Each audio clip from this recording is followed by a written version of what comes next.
안녕하세요. 미국 주식으로 온 대학이 미준입니다. 새로운 한 주가 시작되는 첫날 많이 바쁘실 텐데 그럼에도 불구하고 소중한 시간 내서 이렇게 미준과 함께 해주시는 모든 분들께 진심을 담아 감사의 말씀을 먼저 전합니다. 아울러서 새롭게 시작되는 한 주 동안도 미주은의 많은 성원과 사랑을 부탁드리고요. 제가 최근에 아시아 지역 총괄 대표로 부임한 시킹 알파에도 여러분들의 많은 관심을 부탁드립니다. 여러분들 주말 어떻게 보내셨는지 모르겠습니다. 소중한 추억, 소중한 사람들과 많이 만드셨는지요. 제 주말 얘기를 잠깐 해드리면요. 굉장히 좀 특별한 시간, 즐거운 시간을 보내면서 또 미준 여러분들께 드리고 싶은 말씀이 하나 또 생기게 됐습니다. 미준과 오랫동안 함께 해주신 분들께서는 이미 알고 계신 것처럼 저는 어린아이들이 둘이 있습니다. 결혼하고 나서 한 9년 있다가 애를 가져서요. 아직까지 굉장히 어립니다. 초등학생인데요. 그중에 큰애가 아들인데 9살 정도가 됐거든요. 만으로. 이 친구 어렸을 때부터 음악을 굉장히 좋아했습니다. 그래서 지금 피아노도 배우고 바이올린 레슨도 계속 받고 있는데 어제는 바이올린 선생님이 소속돼 있는 캠브리지 오케스트라에 공연이 있었던 날입니다. 그래서 굉장히 오래간만에 멋진 콘서트에 다녀올 기회가 있었는데요. 너무나 오랜만에 이제 오케스트라 공연을 듣다 보니까 저도 모르게 이렇게 울컥하더라고요. 그래서 공연 자체도 너무 좋았지만 또 한 가지 느껴지는 점이 뭐였냐면 지금 사진을 자세히 보시면요. 오케스트라 단원 중에 한 반 이상은 정말 흰머리가 무성한 60대, 70대의 노인분들이십니다. 그래서 그분들이 너무나 멋진 퍼포먼스를 하는 것도 굉장히 인상적이었고요. 또 하나 제가 생각났던 것은 뭐냐면 이분들의 노후는 정말 아름답구나라는 생각을 했습니다. 미국 주식으로 은퇴하기에 정말 본질적인 목적은 우리가 은퇴하고 나서 얼마나 즐겁고 행복한 삶을 연장시킬 수 있는가 이 부분이잖아요. 젊었을 때 모든 것이 아름답고 즐겁고 행복합니다. 20, 30대는 아무리 돈이 없고 힘들고 어려운 상황이 있더라도 삶이 아름답죠. 하지만 노후가 찾아오게 되면 굉장히 어려움이 실질적으로 어렵게 느껴질 수밖에 없잖아요. 희망이 좀 없어 보이고. 그런 상황에서 어제 콘서트에서 정말 아름다운 뮤직을 즐거운 마음으로 미소를 가득 머금고 공연하시는 분들의 모습을 보면서 나도 정말 이런 삶을 좀 아름답게 지켜줄 수 있는 이런 호비가 꼭 필요하겠구나. 이런 생각을 해봤습니다. 여러분들께서는 나중에 은퇴하고 나신 후에 어떠한 취미생활로 남아있는 여생을 아름답게 장식하실 계획인지 모르겠습니다. 이런 계획이 꼭 있어야 될 것 같아요. 그래서 이분들은 정말 일주일에 한두 번씩 모여서 연습도 하고 이렇게 뭐 정기적으로 공연도 남들을 위해서 해주면서 굉장히 뿌듯할 거 아니에요. 참 아름다운 노후를 보내는 분들을 바라보면서 다시 한번 은퇴 준비를 정말 열심히 잘해야겠다 이런 생각을 하게 되는 그런 저녁 시간이었습니다. 여러분들과 이런 느낌을 꼭 공유하고 싶었고요. 자, 지금부터는 이제 주식 얘기로 들어가도록 하겠습니다. 자, 새로운 한 주 첫 번째 날에 보내드리는 미국 주식으로 은퇴하기 바로 시작합니다. 자, 오늘 방송을 통해서 우리가 함께 심화학습을 진행할 종목을 먼저 소개해드리도록 하겠습니다. 아마도 많은 분들께서 테슬라와 더불어서 투자를 진행하고 계신 그런 종목이고요. 아마 주주가 아니신 분들께서도 상당히 많은 관심을 가지고 호시탐탐 진입의 기회를 노리는 그런 종목이 아닐까 합니다. 바로 엔비디아인데요. 자, 이번 기사의 제목을 보시면 조시 브라운이라는 투자가 여기 보시면 이렇게 생기신 분입니다. 아마 오미주 뉴스를 통해서 여러분들 자주 접하신 이런 이름이죠. 자, 조시 브라운이 이야기하기를 엔비디아의 포텐셜, 잠재력이 스케어리하다, 무시무시하다는 거죠. 정말 무서울 정도로 잠재력이 큰 기업이 바로 엔비디아고요. 이유가 여기 설명이 되어 있는데 포텐셜 그리고 AI 붐이라는 얘기가 나옵니다. 잠재적으로 AI, 인공지능의 붐이 이제 일어날 텐데 거기서 엄청난 잠재력을 발휘할 수 있는 무시무시한 기업이 바로 엔비디아다. 이렇게 극찬을 해주고 있습니다. 과연 조시 브라운은 어떠한 투자 논리를 가지고 이 엔비디아의 잠재력을 이렇게 크게 보는지 직접 스토리 부분을 확인해 보도록 하겠습니다. 자, 자이언트가 나옵니다. 그러니까 반도체를 만드는 무시무시한 기업인 엔비디아가 포이즈드 돼 있다. 태세가 갖춰졌다. 이런 얘기거든요. 다음에 테크의 붐이 일어날 때 이 테크 붐을 리딩할 수 있는 위치에 지금 가 있다는 겁니다. 자, 이러한 의견은 Research Wealth Management의 CEO인 조시 브라운이 얘기해주고 있고요. 자, 엔비디아가 이벤트를 이번에 개최를 했는데 인베스터들을 모으고 그러니까 투자 설명회 비슷한 걸 했다. 컨퍼런스를 진행했다. 이렇게 보시면 됩니다. 화요일 날 뭐 새로운 그 이니셔티브스 여러 가지 프로젝트라든지 상품을 소개하면서 이벤트를 이번에 개최를 했는데요. 오늘의 주인공은 인공지능이잖아요. 그런데 이제 한 가지 단어가 더 나왔죠. 옴니버스라는 그 단어에 대해서 잠깐 부연 설명을 드리면요. 옴니버스는 메타버스의 일종이라고 보시면 됩니다. 그런데 우리와 같은 소비자를 대상으로 하는 메타버스가 아니라 개발자들, 그러니까 소프트웨어를 개발하는 개발자들을 위해서 만들어진 메타버스가 바로 옴니버스다. 이렇게 보시면 되거든요. 자, 이 옴니버스를 어떻게 사용할 수 있냐면, 뭐 예를 들어서 인공지능의 한 가지가 이제 자율주행이 있잖아요. 그러면 자율주행이라는 그 프로그램이 뭐 계속해서 진화하면서 결국은 단계를 올려가죠. 그래서 지금 현재 단계보다는 이제 시간이 가면 갈수록 데이터가 많이 쌓이고 머신러닝을 통해서 점점 완성 단계에 이른 자율주행이 개발이 되겠죠. 그런데 이런 과정을 만들기 위해서 테슬라의 경우에는 상당히 많은 테슬라 차가 돌아다니면서 실제적으로 실수도 하고 사고도 나게 되고 이러한 데이터가 쌓여가면서 점점 더 그 머신러닝을 통해서 똑똑한 인공지능으로 발전을 하게 됩니다. 자, 그런데 옴니버스는요, 실제로 인공지능이 실상황에서 이렇게 머신러닝을 하는 것이 아니라 이 실상황과 똑같은 메타버스를 만들어 놓고 이 메타버스 안에서 인공지능이 빠른 머신러닝을 진행할 수 있게끔 도와주는 그런 프로그램이다, 플랫폼이다, 이렇게 보시면 됩니다. 자, 이게 왜 가능하냐면요, 인공지능은 사실 이게 실제 상황인지 아니면 메타버스 안에 내가 들어가 있는 건지를 구별을 못 하거든요. 따라서 그냥 메타버스 안에 실생활과 비슷한 것을 만들어 놓고 빨리빨리 여러 번 걸쳐서 같은 상황을 계속 반복해서 머신러닝을 빨리빨리 진행하면서 점점 더 똑똑한 그 진화될 수 있는 인공지능을 만들 길이 열리게 되는 거죠. 자, 이런 의미에서 개발자 입장에서는 옴니버스를 이용해서 그들이 개발하고 있는 인공지능이라든지 자율주행이라든지 뭐 이런 부분을 상당히 빠르게 진보시킬 수 있다. 이렇게 이해하시면 될 것 같습니다. 자, 어쨌든 오늘의 주인공은 아티피셜 인텔리전스잖아요. 여기에 조금 초점을 맞추면 좋을 것 같고요. 자, 이번 프레젠테이션 발표에 따르면 우리가 가지고 있는 생각을 강화시켜준다. 어떤 생각을 가지고 있냐면 엔비디아는 인터널 파트가 될 것이다. 내부자가 된다는 얘기잖아요. 어디 안에 들어가 있냐면 Next Wave of Tech Innovation. 자, 이제 테크놀로지 이노베이션, 혁신이 한 번 더 나타나게 되는 그런 물결이 지금 다가오고 있는데 이 물결 안에 들어가 있다. 이렇게 지금 조시 브라운이 얘기를 하는 거죠. 자, 이번에 새롭게 나타나는 그 변이 현상이죠. 트랜스포메이션이라는 것은 세상이 완전히 뒤집어지는데 이번에 세상이 바뀌는 것이 이제 어디에서 바뀌게 되냐면 여러 가지 산업, 그러니까 지구상에 있는 많은 산업에서 일어나면서 결국 AI가 주도를 한다. 이렇게 보시면 될 것 같습니다. 따라서 이제는 로보틱이라든지 AI가 관여하지 않는 그런 산업이 없다. 그리고 이러한 전환 안에 가장 중요한 것은 AI다. 이렇게 우리가 생각해 볼 수가 있는 거죠. 자, 그리고 우리가 지금 first inning이다. 따라서 지금 인터넷이 다시 한번 등장하는 이런 초창기에 와 있는 것 같은 느낌을 가지고 있다. 이 얘기가 뭐냐면 지금까지 한 20년, 30년 가까이 인터넷 혁명이 쭉 우리의 산업을 이끌어 왔잖아요. 근데 이 인터넷 혁명이라는 것이 다시 한번 새롭게 시작되는 그런 느낌을 가지고 있다. 그래서 지금이 얼마나 커다란 발전을 앞두고 있는 시기인지 거기에 대해서 지금 얘기를 해주는 거죠. 따라서 인터넷 같은 기회, 투자의 기회가 우리가 다시 한번 잡을 수 있는 이러한 시점에 서 있다라고 얘기하고 있고요. 엔비디아는 지금 앉아 있다. 어디에 앉아 있냐면 이 모든 새로운 기회의 중간에 지금 앉아 있다라고 얘기합니다. 제가 예전에 엔비디아에 관련된 영상을 많이 올려드렸잖아요. 그러니까 미중 초창기에 특히 엔비디아를 강추를 많이 했었는데 이때 항상 말씀드렸던 얘기가 뭐냐면 제가 지금 믿고 있는 투자의 그 논리는 미국에서 일어나고 있는, 미국에서 주도하고 있는 4차 산업혁명이다. 그리고 이 4차 산업혁명을 주도하고 있는 많은 기업들이 있고 이들 중에서 일부는 성공을 할 거고 일부는 성공을 못 하잖아요. 하지만 지금 이렇게 많은 4차 산업혁명 기업들의 뒤를 바라보면 그냥 앉아서 GPU를 팔고 있는 엔비디아가 있다. 따라서 엔비디아에 투자한다면 가장 성공 확률도 높고 안전한 투자처가 될 수 있다. 이러한 논리를 제가 예전에 자주 여러분들께 설명을 드리곤 했습니다. 비슷한 논리라고 생각하시면 될 것 같고요.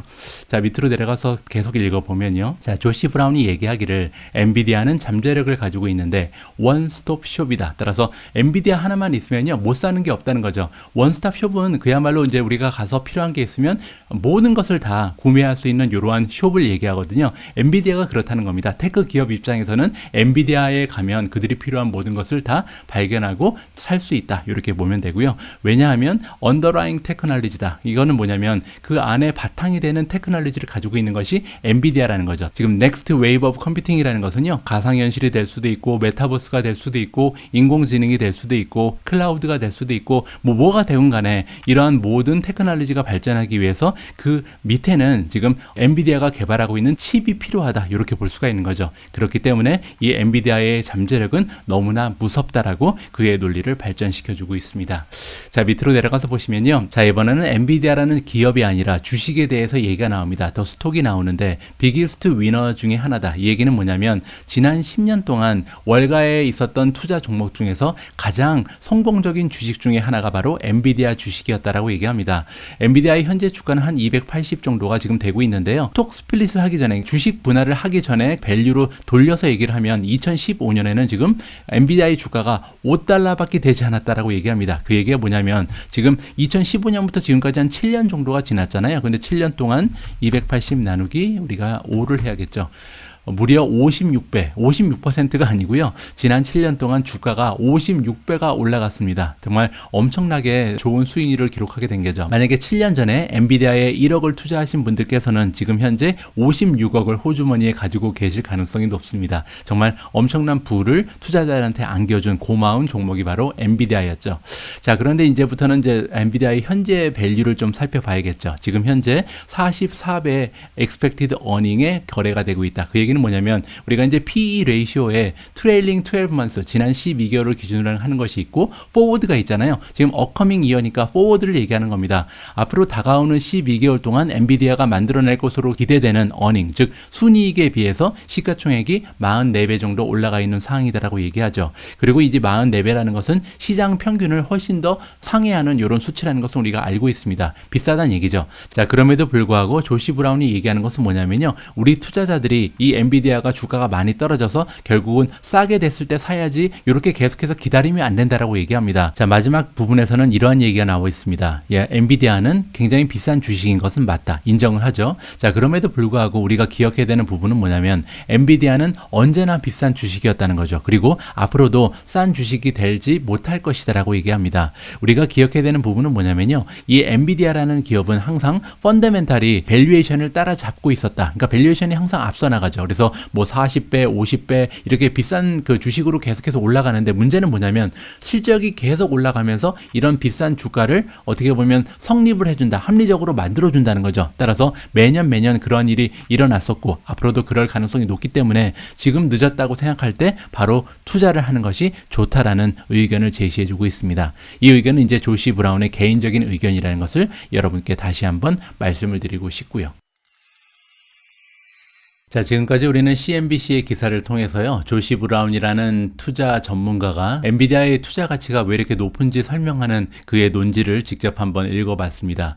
뭐 간단히 정리를 해보자면요. 우리가 보통 저 같은 경우는 4차 산업혁명이라고 부르고 조시 브라운 같은 경우는 새로운 인터넷의 웨이브다. 따라서 새로운 테크의 혁명이 찾아오고 있다. 뭐 이렇게 얘기하잖아요. 4차 산업혁명이라는 말을 하지 않았을 뿐 뭐 비슷한 투자의 논리로 보시면 됩니다.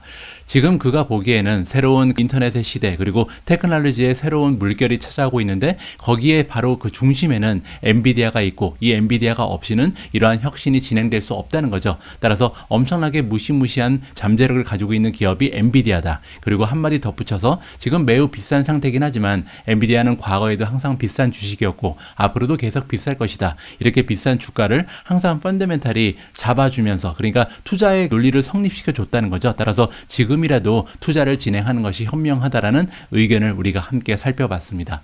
자, 그럼 지금부터는요. 비싼데 어느 정도 비싼지 지금 현재 펀더멘탈은 과거에 비해서 오히려 진보하고 있는지 발전하고 있는지 아니면 예전에 비해서는 성장세 같은 게 줄어들고 있는지 확인하는 것이 굉장히 중요하겠죠. 자, 엔비디아의 수치적 분석을 통해서 펀더멘탈을 다시 한번 확인해 보도록 하겠습니다. 자, 시킹알파의 엔비디아 페이지에 와 있는데요. 가장 먼저 레이팅을 좀 보시죠. 자, 첫 번째로 보실 레이팅은 퀀트 레이팅입니다. 퀀트 레이팅에서는 5가지의 팩터를 가지고 우리가 종합적인 점수를 살펴보잖아요. 첫 번째는 밸류에이션인데 F학점을 받고 있습니다. 앞에서 조시 브라운이 얘기한 것처럼 비싼 주식이 맞다는 거죠. 두 번째로 성장세 같은 경우는 B+인데요. 3개월 전에는 A- 그리고 6개월 전에는 A-였기 때문에 과거보다는 성장률이 조금은 떨어졌겠구나라고 우리가 생각해 볼 수가 있겠죠. 자, 세 번째 수익성은 A+, 네 번째 모멘텀, 주가의 힘 역시 A+입니다. 마지막으로 리비전을 보시면요. 원래 3개월 전에는 B, B, 6개월 전에는 B-였거든요. 근데 갑자기 A+로 올라온 것을 보면 최근 들어서 전문가들의 어닝의 기대치, 예상치가 점점 우상향하고 있구나라는 것을 여기서 확인해 볼 수가 있겠습니다. 자, 어쨌든 요 5가지의 수치적 분석을 종합적으로 살펴보니까 3.48이 나왔고요. 그러면서 홀드 의견을 받고 있는 것이 엔비디아의 주식이다. 이렇게 정리하시면 될 것 같습니다. 자, 다음은 SA 오토즈 레이팅으로 갑니다. SA 오토즈 레이팅은요, 시킹 알파와 연계되어 있는 준 전문가들이죠. 주식 전문 블로거들의 점수를 살펴보는 건데요. 지난 3개월 동안 총 15명의 블로거들이 엔비디아에 대한 평가를 내놨습니다. 자, 15명 중에 2명은 강력 매수를 지금 주장하고 있고요. 6명은 매수, 5명이 홀드, 보유 의견을 주고 있고, 지금 15명 중에 2명만 지금 팔아야 한다, 매도 의견을 내고 있는 거죠. 자, 그러면서 3.53 평점을 가져가면서 바이로 지금 평점이 마무리가 됩니다. 자, 마지막으로 월가의 전문가들은 어떠한 평가를 주고 있는지 한번 봐야겠죠. 자, 이번에 레이팅이 4.38로 굉장히 양호한 수치가 나오는데 그 이유가 뭐냐면요. 지난 3개월 동안 무려 42명의 전문가들, 애널리스트들이 평가를 해줬고요. 42명 중에 강력 매수를 주장하고 있는 사람이 26명이나 됩니다. 그리고 바이 의견이 8명, 따라서 강력 매수와 매수를 합치면 26 더하기 8은 34잖아요. 따라서 42명의 애널리스트 중에 34명이나 되는 사람이 지금 매수를 주장하고 있으니까 굉장히 많은 긍정적인 지금 신호를 우리가 받아볼 수가 있겠죠. 자, 다음 홀드 같은 경우는 6명, 그리고 단 2명만이 42명 중에 2명의 전문가들이 지금 매도를 해야 된다라고 조금은 소수의 의견이 나와 있다. 이렇게 이해하시면 됩니다. 자, 지금까지 3가지 레이팅에 따르면 그런대로 좋은 점수를 받고 있죠. 다음은 어닝 쪽으로 가겠습니다. 어닝 섹션으로 이동을 했는데요. 여기에서 우리가 살펴볼 수 있는 부분은 과거에 비해서 지금 현재 전문가들의 예상치가 올라가고 있는지 아니면 떨어지고 있는지 이 추세를 볼 수가 있는 거거든요. 자, A-라는 좋은 점수를 받을 수 있었던 이유를 봐야겠죠. 자, 지난 3개월 동안 90일이죠. 90일 동안 총 37번의 어닝의 변화가 있었습니다. 어닝 전망치가 변화됐다는 거죠. 자, 이 업데이트의 내용을 분석해 보니까 37번 중에 37번 모두 다 지금 업사이드다. 그 얘기는 예상치가 올라가고 있다는 거죠. 따라서 떨어진 경우는 단 한 번도 없었다. 굉장히 좋은 전망치의 상승이 지금 지속되고 있다. 이렇게 볼 수가 있겠습니다.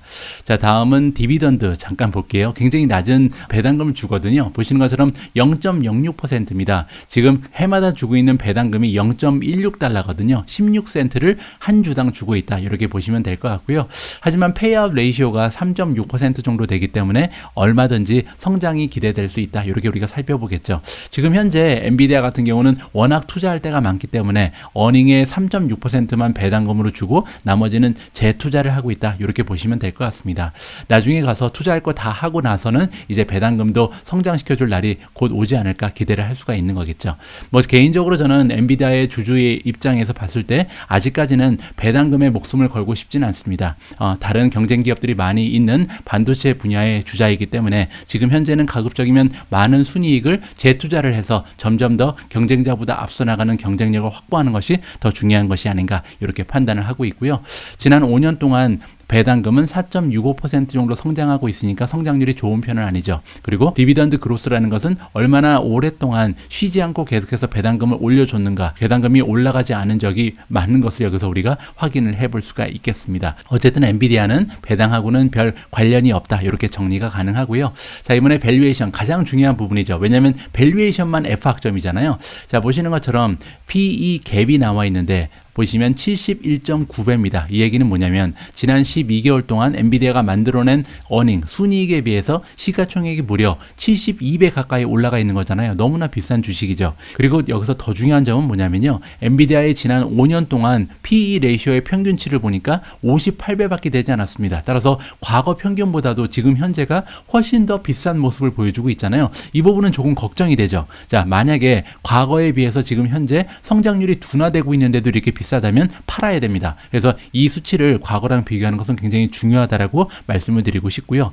자, 하지만 다행인 점은 뭐냐면 이 PE 레이쇼를 성장률과 조합을 해서 보여주는 수치가 하나 더 있잖아요. 그게 바로 PEG죠. PEG는 PE 레이쇼를 G, 성장률로 나눈 거잖아요. 따라서 성장률이 더 좋으면 이게 1.0 밑으로 떨어지고, 만약에 성장률보다 PE 레이쇼가 더 높다면 1.0 위로 올라가겠죠. 보시는 것처럼 0.59가 나옵니다. 그 얘기는 뭐냐면 지금 PE 레이쇼가 72라는 높은 수치를 나타내면도 불구하고 어닝의 성장세는 72배보다 더 높다는 거죠. 그렇기 때문에 1.0 밑으로 떨어져 있는 거잖아요. 따라서 굉장히 다행이다라고 생각을 하시면 될 것 같습니다.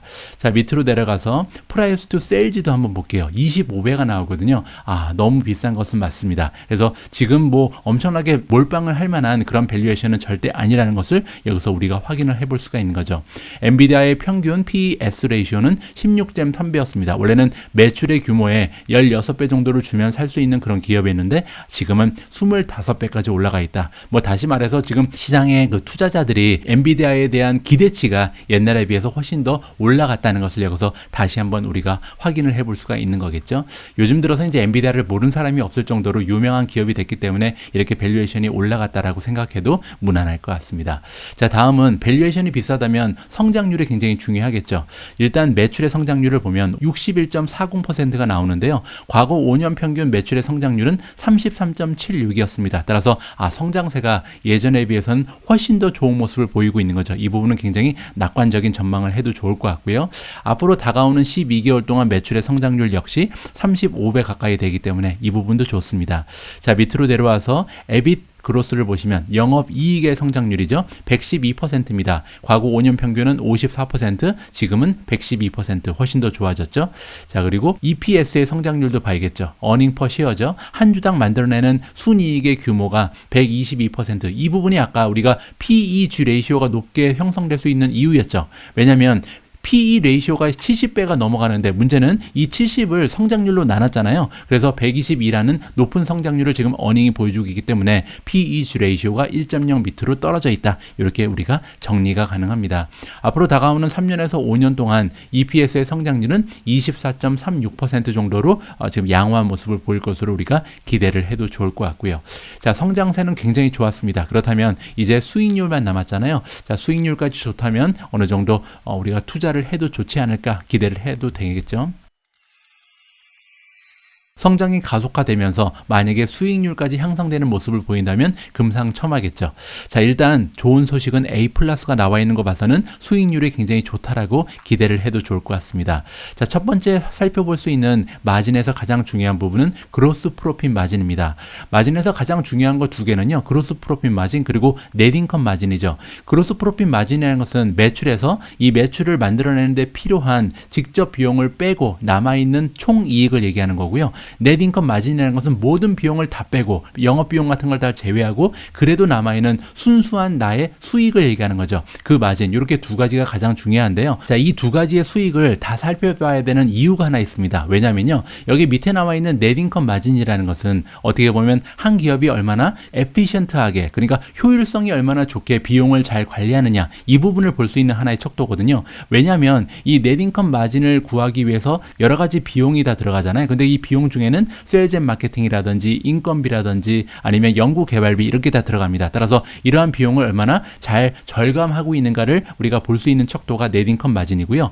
반면 그로스 프로핏 마진은 방금 전에 제가 언급드렸던 임금이라든지 세일즈 비용이라든지 마케팅 비용이라든지 이런 건 아무도 상관이 없거든요. 그냥 이 매출에서 매출 밑에 바로 있는 그 직접 비용을 빼고 남아있는 총 수익이 이 그로스 마진인데, 만약에 총 수익이 올라간다는 것은 무슨 얘기냐면 효율성이 좋아지는 것이 아니고 효과성이 좋아진다는 얘기입니다. 영어로는 이제 effectiveness라 그러는데, 효과성이 효율성과 어떻게 다르냐면요, 효율성은 단순히 비용을 잘 아껴 쓰는 거예요. 효율적으로 운영을 하는 거죠. 그런데 효과성은 뭐냐면요, 얼마나 이 전략을 잘 짜서 좋은 방향으로 이동을 하고 있는가, 그러니까 비즈니스 모델이 얼마나 잘 진화하고 있는가를 보는 것이 바로 그로스 프로핏 마진입니다. 자, 과거 엔비디아의 그로스 프로핏 마진은 62%가 되지 않았죠. 그런데 지금 현재는 64.9%로 올라갔잖아요. 이 얘기는 여기는 이제 이 그 64.9%는 임금이라든지 세일즈 비용하고는 상관이 없잖아요. 여기서 지금 이 비율이 올라가는 얘기는 뭐냐면 비즈니스 모델이 점점 더 좋아지고 있다는 걸 여기서 우리가 발견할 수가 있겠죠. 예전에는 뭐 게임에 들어가는 GPU만 만들었다면 지금은 인공지능이라든지 데이터 센터라든지 메타버스라든지 이런 쪽에 진출을 하면서 그리고 이제 소프트웨어 쪽에 관심을 굉장히 많이 갖는 이러한 플랫폼 기업으로 진화를 하고 있잖아요. 따라서 예전에 반도체만 팔던 기업, 칩에만 의존하던 엔비디아가 이제 플랫폼 기업으로 거듭나면서 총 수익이 올라간다. 따라서 비즈니스 모델이 좋아졌기 때문에 총 수익이 올라간다라고 보면 될 것 같습니다. 이렇게 이해를 하시면 되고요. 반면 넷 인컴은 예전에 29.68%에서 36.23으로 올라가잖아요. 이 얘기는 위에 이제 그로스 프로핏 마진이 올라간 이유가 하나가 있고요. 두 번째로 비용적인 면도 굉장히 적절하게 잘 사용하고 있다. 이렇게 인정을 하면 되겠죠. 자, 하나만 더 보겠습니다. ROE도 중요하죠. 에퀴티, 저희가 갖고 있는 자기 자본에 비해서 순이익이 얼마나 나오는가. 지금 원래 5년 평균은 38%였는데요. 현재 순이익은 44%입니다. 따라서 내가 100만 원을 가지고 투자를 했다면 매년 44만 원 넘는 순이익을 만들어내는 굉장히 훌륭한 ROE를 보여주고 있다. 이렇게 정리를 하면 될 것 같습니다. 자, 오늘 어쩌다 보니까 방송이 조금 길어지고 있는데요. 한 가지만 더 보여드리고 마무리하도록 하겠습니다. 지금 보고 계신 테이블은 뭐냐면요. 지난 2000년 3월달, 그러니까 닷컴 버블이 붕괴되기 바로 직전이죠. 그 붕괴 직전에 각 테크 기업들, 그때 이제 가장 잘 나갔던 테크 기업들, 이 닷컴 버블을 이끌었던 최고의 기업들의 그 PE 레이쇼를 우리가 여기서 확인해 볼 수가 있습니다. 시스코가 그때 221배라는 말도 안 되는 PE 레이쇼를 가지고 있었고요. 그렇기 때문에 가장 하락이 많이 됐었죠. 자, 마이크로소프트가 65배, 그리고 인텔이 27배, 오라클이 21배, 애플이 34.5배, HPQ가 41.5배고요. IBM이 28.4배였습니다.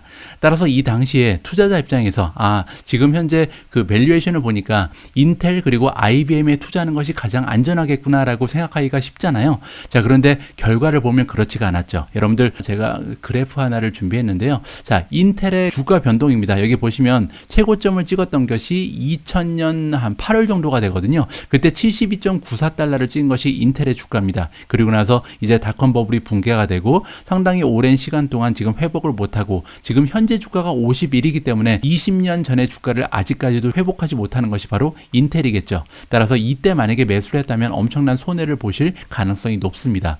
자, 그러니까 여기서 우리가 주목해야 되는 부분은 뭐냐면 그냥 PE 레이쇼가 낮다고 해서 투자를 하면 안 된다는 거죠. 여기 지금 단순 비교를 했을 때는 분명히 인텔이 훨씬 더 매력적인 기업으로 다가올 수가 있잖아요. 그 당시에 애플 같은 경우는 성장 주식이었고 그리고 마이크로소프트는 성장주는 아니었죠. 하지만 인텔에 비해서 같은 테크 주식의 선두주자로 봤을 때는 인텔이 훨씬 더 매력적인 모습을 보였던 것이 사실입니다. 그럼에도 불구하고 이 당시에 인텔에 투자하는 것보다는 마이크로소프트에 투자하는 것이 조금은 더 나은 선택이 될 가능성이 높았고 그리고 이때 만약에 애플을 선택했다면 지금 와서 굉장히 많은 부를 축적할 가능성이 높았던 거죠.